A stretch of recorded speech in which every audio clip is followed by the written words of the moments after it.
Could you please state your name and what branch you were in? I'm George Raes. I was in the United States Navy. I joined the reserves when I was in high school, senior in high school. And when a year after I graduated, I had to go on active duty. And that was part of our obligations that we'd go for 2 years. And when I went, they sent me to Chicago, to the Navy base up there. And from there, I was transferred to DC for a while. And I met a couple of my old neighbors at the time that lived next door to my folks. And they took me around DC and showed me all the links up there. And when I went back to the Navy base, they said, well, we got a battleship, a converted battleship for you. And I says, how do you do that? Well, after turrets were put to Terrier missiles, surface-to-air missiles, which is really interesting to watch. And when I went aboard, I was one of the lucky ones. They had a new Catholic chaplain come aboard, and I happened to say hello, Father, because I seen he had a collar on. He says, oh, you're a Catholic? And I said, yes, I am. He says, good, you're working for me, which is a beautiful job. If someone doesn't take it, they're crazy. Although it was work, like I said, it's a Catholic, and that I was in charge of setting up all mass services or even Protestant services aboard the ship. But when we traveled, I got to travel free because I collected all the money from the guys that came aboard the ship that wanted to go on this tour. And I was over in Italy for quite a while. Well, let's put it this way. I started in Boston. There was a home base with. I was aboard the USS Boston. It was a guided missile cruiser, surface-to-air missiles. We were number one, and Canberra was number two, and they ended up sending the Canberra to the West Coast. So we got to stay on the East Coast for everything. And while we were there, we went down to Cuba, down below Cuba down there. And while we were there is when Cuba first broke out. They had the big fights down there, and we were aboard. We were in port at the time, and we all got called back to the ship. And we were back at the ship. The Cubans started firing at us. Well, that's the wrong thing to do when you got a guided missile cruiser. Like I said, we were surface to air, and they didn't know what type of missiles we had, and they were sending planes at us. And they says, well, we're going to have to shoot them down. So they shot one down, and that's all it took. They were done because they didn't know that we would shoot them down because we weren't part of the United States at the time. We were still by ourselves. They were still by themselves down there. And then from there, we traveled all over Sicily, over to Greece, over to Rome. I spent, like I said, I was a chaplain's assistant. So whenever port we went into, I was in charge of Father would set up all the tours for me and the price of it. I'd collect all the money for the tours that we went on. And I got to go free all the time. And it was really nice over there, not just because it was free, but I'd have never gotten over there anyway. And as a Catholic, we went to Rome, and being the chaplain's assistant, I had some extra privileges that a lot of the guys didn't get to do. When we were stationed in Boston, I got to go meet Cardinal Cushing at the time. And then when we went overseas, we went to Rome, and Father took me along with him wherever he went. And I saw quite a bit of Rome, quite a bit of Italy. Like I said, we were down in Cuba, and we was all over the East Coast is where we were stationed. We had a twin sister that was called the Canberra, and it was on the East Coast with us for a while, and then they turned around and sent them down to California to patrol the waters down there. But like I said, we was in Italy and Cuba. I'm trying to think of all the spots we were at.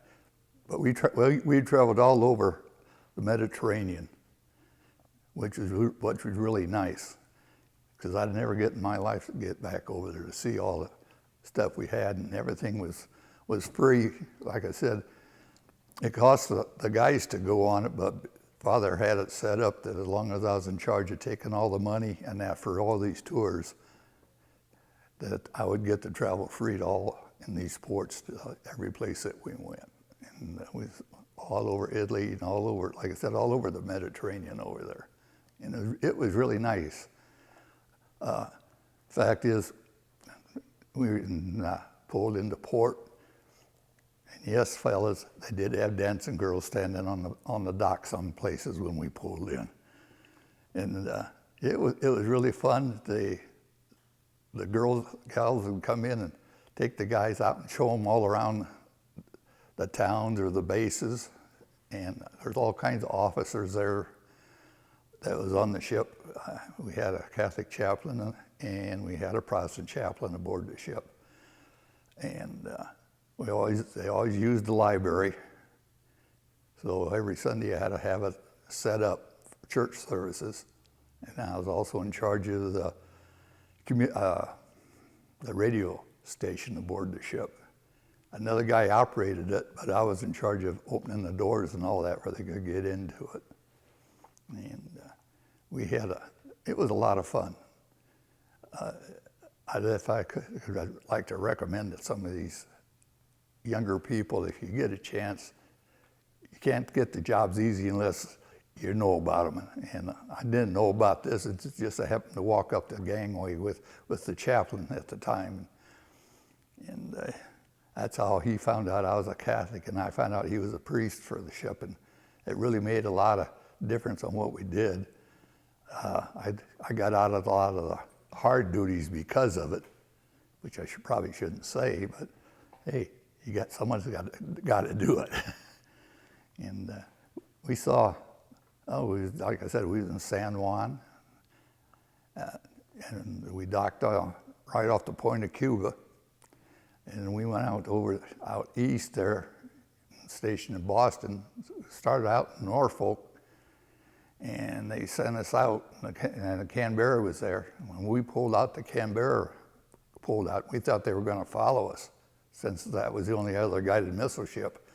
And they sent them out to the West Coast, where we stayed on the East Coast. They sent us out of Norfolk is where we had to go and get on the ship, and they moved us up to Boston, since the people of Boston raised enough stink that they sent us up to their home port. And they had built a special dock and everything there just for our ship. So it was really nice, and I enjoyed it over there. I spent 2 years in it on active duty. And I met a lot of young ladies over there, and Father would make sure that I could get an escort wherever we went besides him. He says, "You're on your own, but here, this young lady will take you to all the good places to see." And they did. They looked out for me real well. They always was giving money to buy lunch for me since I was their guest. And when we were up to Norfolk and that quite a bit, that's when they had a big trouble down in Norfolk between the services down there, and they threw us aboard the ship and sent us out, and the Canberra was still there, and that's when they ended up going down to California and stationed out there. But other than that, outside of all the places and ports that we hit, I enjoyed it. Of course, like I said, I had an easy life being a chaplain's assistant, and I didn't have to stand KP duty or none of that stuff. But I did get stuck in the officers' mess quite a bit, helping the officers there, and especially if we had guests come aboard. And Father would have guests, and he'd say, "Okay, you go down and eat with them in the officers' mess," because he was part of a group of priests right in that Boston area that had to make the rounds it seemed like, when he was in port. So it was fun. I'd recommend anybody to go into the service. If you can get in the Navy, fine. But, any other questions, son? What was your favorite place that you traveled? Italy. I enjoyed that the best, traveling over there through Italy and all that, because we had guided tours right there itself. And heck, we'd go out and maybe 2 or 3 days and stay at different places. And like I said, as chaplain's assistant, Father took care of mine, or I didn't have to pay, but it cost so much for these guys to go for 3 or 4 days. And they all enjoyed it. They all thanked me at the end of it when we came back into port. And that was my tour duty. And of course, then when I got back, I had to go back into the reserves again down here. It was in Moline. They had a Navy Reserve battalion group down there on the Mississippi. And when I was in there, we had a big flood. And they came down and made us guys go out, pack sandbags for the flooding down there. And just like anybody else, I mean, it was in the service. A lot of Army, Marine Corps, all of us guys would get together on these calls to duties like that, if there's trouble in a city, to do what they wanted us to do. Did you have any training, and what was it like? Well, when you go in, you always have to go through boot camp, no matter what. But like I said, when I went aboard the ship, for some reason, like I said, happened to walk up with this officer, and I didn't recognize it until he got to the top. And he says, "You wouldn't be a Catholic boy, would you?" And I said, "Yes, I am, Father." And that's when he turned and I saw on his collar he had the cross for the Catholic churches there. And he says, "Good." He said, "You can work for me." He said, "You are a Catholic, aren't you?" I said, "Yeah." I said, went through Moline and went through Sacred Heart Church and St. Ambrose University. He says, "You're good enough." He says, "Come on, let's go." So, like I said, and I was always in charge of the Christmas decorations. I don't remember if I told you that. And the officers, when we were in port, they would have their wives come aboard and help me decorate the 2 mess halls, our mess hall and the officers' mess hall. So one of them had a daughter, and he introduced me to her, and she'd make sure that come and get me when we pulled in, and like I said, take me around Boston to show me all the good places to go. Would you have continued your service if you could have? Yeah, I probably would. I wasn't thinking at the time, I was still a kid, really. 'Cause I went in when I was 18 for active duty and got out when I was 20 off of active duty, but I had to be in the reserves for 6 years when I joined it in 56. So 62 I got out of reserves then. I had my 6 years in. Did your service influence your career later in life? Oh yeah, I came back, and since I was in the service, government at the time, the post office service was, they were looking for mail carriers, so I went down there and they hired me because I'd been in the service, because they knew I wouldn't have to go back to active duty. I just had to go for 2 weeks out of the rest of my time in the service. And that was always in the summertime. And that's when the Postal Service at that time could hire kids, I shouldn't say that, young men to come in and help carry the mail. They'd assign a mail carrier to two routes, and he'd have to carry his route, and he'd sort the mail for the other route, and we'd give it to the ladies or the young men that came in to carry mail who wanted to work for the summertime. But I enjoyed it. When I got through working, I was working at the post office, and my dad came down there, and this boss started picking on my dad, and my mom says, Dad's gonna quit. And I said, no, he's not. I walked back down in the office down there, and I said, I quit here. Because I figured my dad was, well, he was about 15, 16 years older than I was, so I figured it'd be harder for him to find a job than it would be for me. And so when I left there, I went down to John Deere Plow Planter Works. And of course, I had an uncle that worked there, so he had some strings and got me in there, and that's where I retired from the John Deere. Do you have any stories or events that really impacted you? Oh yeah, when I met Pope Pius XII, that was an honor. I thought there's not too many people. Father got me in there. We always, like I said, had tours wherever we went. But this day, Father says, "You're going with me today." He says, "I got a special arrangement for you." So I, okay. So he took me up, and I got to meet the Pope, which is a not real big honor for me, for being in the bottom of the class. It was fun. I enjoyed it. I had a son that was talking about it, going to service, and I said, think it over first, because it was right when all the fighting was starting to come up again. I said, because you're going to end up going overseas or someplace wherever there's having trouble. So he didn't sign up to go into it, but he's kicking himself now. I said, hey, you never know.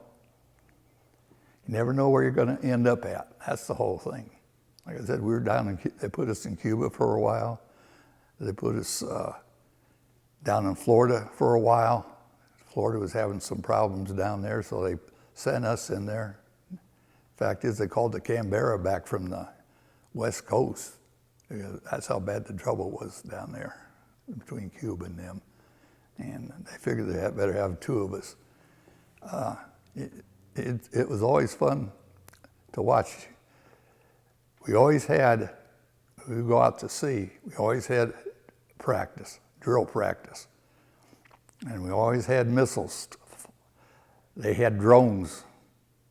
And there'd be a ship out there someplace. You never know where. And all of a sudden, they'd call everybody to go to quarters. Drill, drill, drill. And you look up and you knew it was going to be a plane. Sure enough, you'd see a plane coming over, a drone. And then we'd have to, guys on the guns would have to get it, and there were the missiles that have to track it and shoot it down. We did that quite a bit, and like I said, we had the Canberra, and sometimes they'd be out there with us drilling. And it was a lot. I enjoyed it very much. I don't know if it was because of the job I had, but I was, like we said, I had mass in the library we had. Every day we had it. And we had a radio station on there. We never had any waves or whacks or ladies aboard the ship unless we pulled into port. And the officers got to have their wives come aboard, and that was it. And I got to know them, and a couple of them had some daughters, and they'd argue whose daughter was going to escort me around for a while. But like I said, we had a lot of fun. I enjoyed it. I really did. I recommend going, especially right now when there's no troubles that we know of, but you can never tell. It can, just like that, it can be having a fight. And that's what we found out when I was stationed out in Boston at the Navy base out there.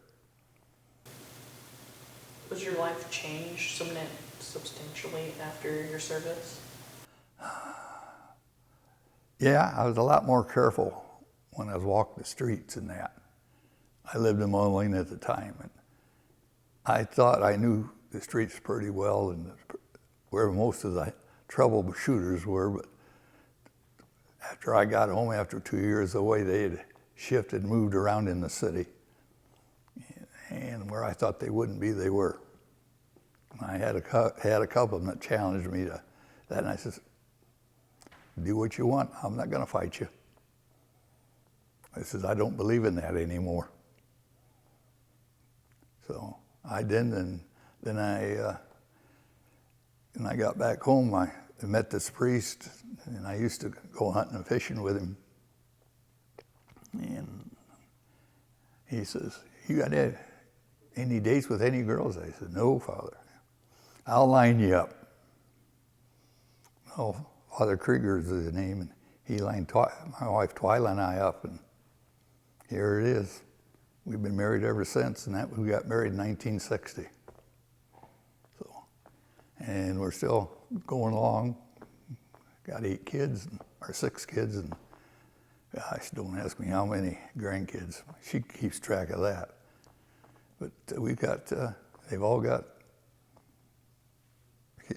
had kids. No, one daughter she can't have kids. So 5 of the girls had kids, so, and the son's wife had kids. So yeah, I only had 1 boy and 5 girls. So I was outnumbered all the time